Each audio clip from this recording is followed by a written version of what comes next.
All right, YouTubers, welcome to my channel. This is the Bayline, or excuse me, sorry, that's another boat I'm working on.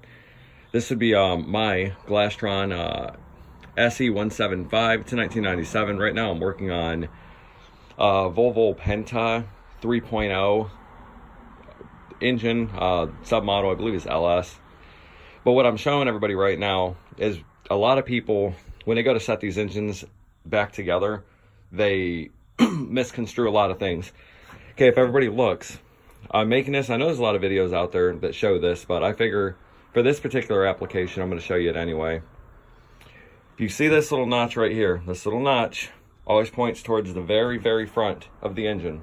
That's your front marker on all your pistons. If you look, you can see them all, every one of them. Now, when you're setting up the pistons, in my case, I got new rings, new oil rails, I got new everything. But you can look right down here, bottom oil rail, always faces towards the front. Imaginary or picture a line, like a cross right through this piston.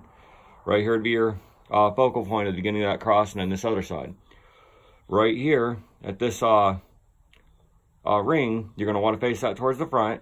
Your next ring, which would be your next oil ring, is going to go complete opposite. It's going to go over to this side here. Your first compression ring, your lower one, it's going to come towards the front. Second compression, picture this tang mark right here, go all the way over, that's where your third, or your last ring is going to wind up. But I figured I'd show everybody that just so they knew. The pistons were, everything was washed. These cylinders were completely honed all the way out with just a deglazing tool. And then I checked all my clearances. I'm well within clearance on the rings. I checked them right here at the very top rim of this just to see where the clearance is. Clearance is perfectly fine. You can see how it's got a gloss to it. That's oil. I put oil in it to make it so the piston goes in a lot easier. Now if you come to this side here, let me show everybody this real quick. If you look up in here right now, you see how I do not have any covers on these. Now, what I'm going to do is I'm going to show you what I use. I use these little covers right here. And I simply just push them on. Just to make sure that they're not going to ding up this brand new crankshaft here. That's the last thing you want. But you can see how I've gone down through this whole line here. Torque on these for the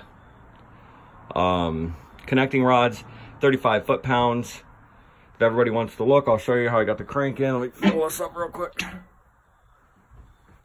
Okay, there's an arrow on each one of these main holders here. See how the arrow's pointing forward, always towards the front.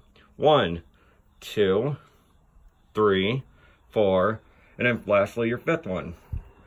Now, every one of these bolts right here, your torque spec on them between 65 and 75 foot, or 70 foot-pounds, excuse me, on all of these, all the way down. Until you get to this one here, your fifth. Your fifth, your initial torque is going to be 10 to 12 foot-pounds. So you do that on those, both of them, and then you're going to hit it again with 65 to 70. And that gives it your final tighten. Now I've spun this crank already, and it seems to be doing great.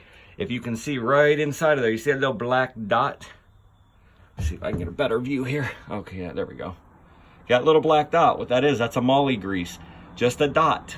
Just enough to put it on there and lube up that journal when it starts to spin. But I'll keep making these videos and I'll keep posting them so everybody can see how this build's going. Thanks, bye.